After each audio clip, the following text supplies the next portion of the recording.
Why is this happening? With, how do I solve it? And hey, dear human, how's it going? You know that feeling when you wake up in the morning, look at your phone, and see 50 messages in the family group chat. Yeah, we start the day thinking, why is this happening? But what if I told you that this seemingly innocent question is sabotaging your life more than that uncle who always asks when you are going to pay back the money you borrowed? Let me introduce myself. I'm Panda, and today we're going to unravel the mystery of why swapping. Why is this happening? For how do I solve it? Could be the superpower you didn't know you needed. It's like discovering you can fly, except without the risk of crashing into a building. Imagine this. You're there, chilling, enjoying your day, when suddenly, bam, your boss sends you an urgent task due yesterday. Your dog decides your new shoe is a gourmet snack. And to top it off, you realize you forgot your wallet at home, just as it's time to pay for lunch. The first thought that comes to mind is, why is this happening to me? Feels like the universe decided to throw a party. And you're the piñata, right? But hold on. Before you start planning your move to a cave in Tibet, let's take a closer look at this situation. You know why we always fall into the "why is this happening?" trap. Because our brain is like that overly dramatic friend who turns every little thing into a Mexican telenovela. Think about it. Every time you ask, "Why is this happening?" your brain becomes a super dedicated private detective looking for more reasons to make you upset. It's as if you gave it an extra cup of coffee and said, "Go ahead, buddy. Find more drama for us." And guess what? It does. Always. But what if we channeled our inner Spider-Man and used this power for good? Instead of asking, "Why is this happening?" How about channeling Tony Stark and saying, "How do I solve this?" It's like switching from victim of society mode to genius, billionaire, playboy, philanthropist mode. Okay, maybe minus the billionaire part, but you get the idea. When you change the question, you change the game. It is like having a remote control for life and switching the channel from everybody hates Chris or to MacGyver. Suddenly, you're no longer the guy being chased by problems. You're the guy hunting for solutions with a paperclip and a piece of gum. Let's take a real-life example. Say you're heading to work and hit monumental traffic, the kind of traffic that makes you seriously consider quitting everything and becoming a coconut vendor on the beach. The standard reaction would be, why does this always happen to me? Does the universe hate me? But what if, instead, you said, how do I fix this? Suddenly, your brain becomes the ways of creativity. You start thinking, can I take an alternate route? Can I call my boss and let them know I'll be a bit late? Or maybe I can use this time to listen to a cool podcast or practice my solo karaoke. See, you've gone from being a victim of traffic to the protagonist of your own urban adventure. But hold on, it's not just about solving problems. It's about completely changing your perspective. It's like putting on 3D glasses for life. Everything gets clearer, more colorful, and suddenly you're seeing opportunities where you once saw obstacles. Think about that annoying coworker who's always nitpicking your reports. Instead of asking, why does he hate me? How about, how can I improve my communication with him? Who knows? You might discover he just needs a hug, or maybe an Excel course. Who knows? And here's the coolest part. The more you practice this, how do I solve it? Mindset, the more your brain gets addicted to finding solutions. It's like going to the gym for your creativity muscle.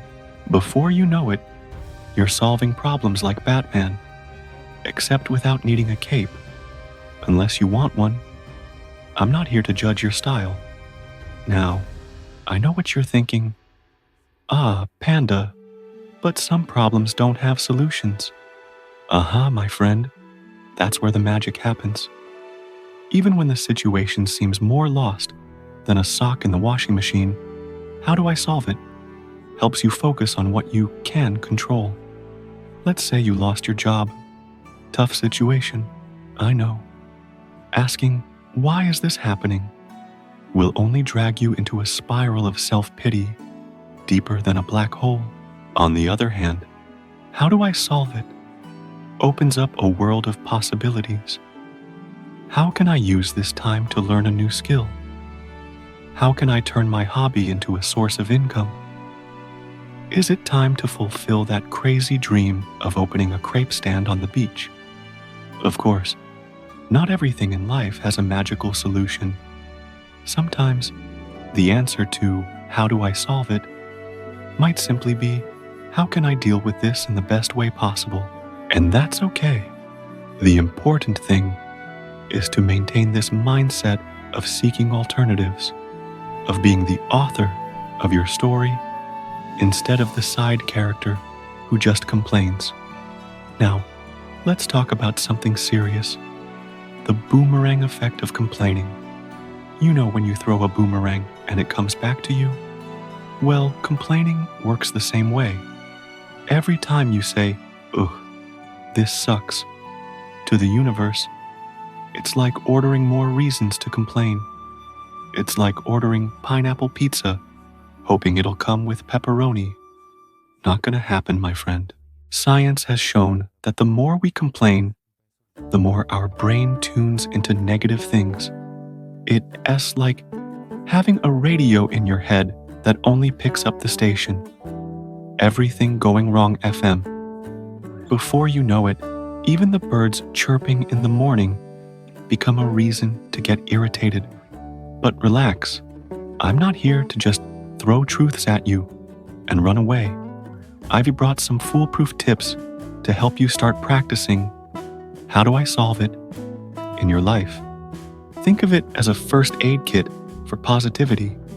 No band-aids required, just lots of fun. First tip, the problem solver challenge. Every time you catch yourself thinking, why is this happening? Stop everything and force yourself to think of at least 3 possible solutions, even if they're the craziest ideas in the world. Stuck in an elevator? How do I solve it? 1. Learn to meditate. 2. Befriend the other people stuck with you and form a band. 3. Discover you have teleportation superpowers. See? They don't have to be realistic. The important thing is to exercise your solution muscle. Second tip, the joke gratitude journal. Every night before bed, write down 3 things you're grateful for, but with a touch of humor. Like, grateful the toast didn't land butter side down, or relieved the dog chewed the old shoe and not the new one. It's gratitude with a side of stand-up comedy. Third tip, the what if game. Take a frustrating situation and start inventing increasingly wild alternate scenarios. Stuck in traffic? What if everyone started a street party? What if a dinosaur showed up and everyone had to run? What if we discovered the asphalt was made of chocolate? Not only is it insanely fun, but it also trains your brain to think outside the box. Fourth tip, the superhero technique. When faced with a problem, ask yourself, what would Spider-Man do? He'd probably spin a web of crazy ideas. Conflict at work? How would Wonder Woman handle it? Maybe with her lasso of truth and a good chat. And last but not least, the 5-second joke rule. Before complaining about something, give yourself 5 seconds to turn that complaint into a joke. Damn, 95 degrees? Wow, it's hotter than the Hulk's armpit. Remember when I said life is like a meme? Well, the more you can laugh at it, the less it'll knock you down. It's like having a shield of jokes against the curveballs life throws at you. And the best part? Laughing helps you solve. Or at least, it makes trying a lot more fun. So, did you like these ideas? Are you ready to become a ninja of solutions? Remember, every time life gives you lemons, don't just ask why you got lemons. Think about how to make caipirinhas, or a lemon pie, or juggle the lemons. The possibilities are endless when you swap, "Why is this happening?" for "How do I solve it?" Now, I want to see you guys in the comments. What the last annoying situation you turned into a joke?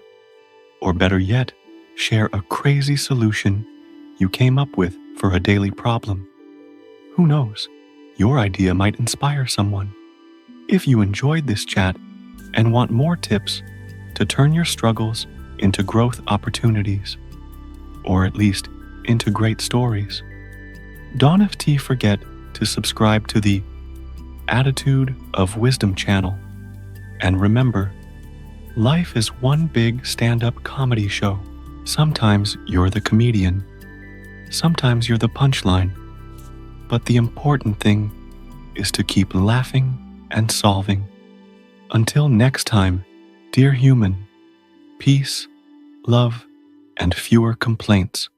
Dear human, subscribe to the channel, press the like button, and activate the bell.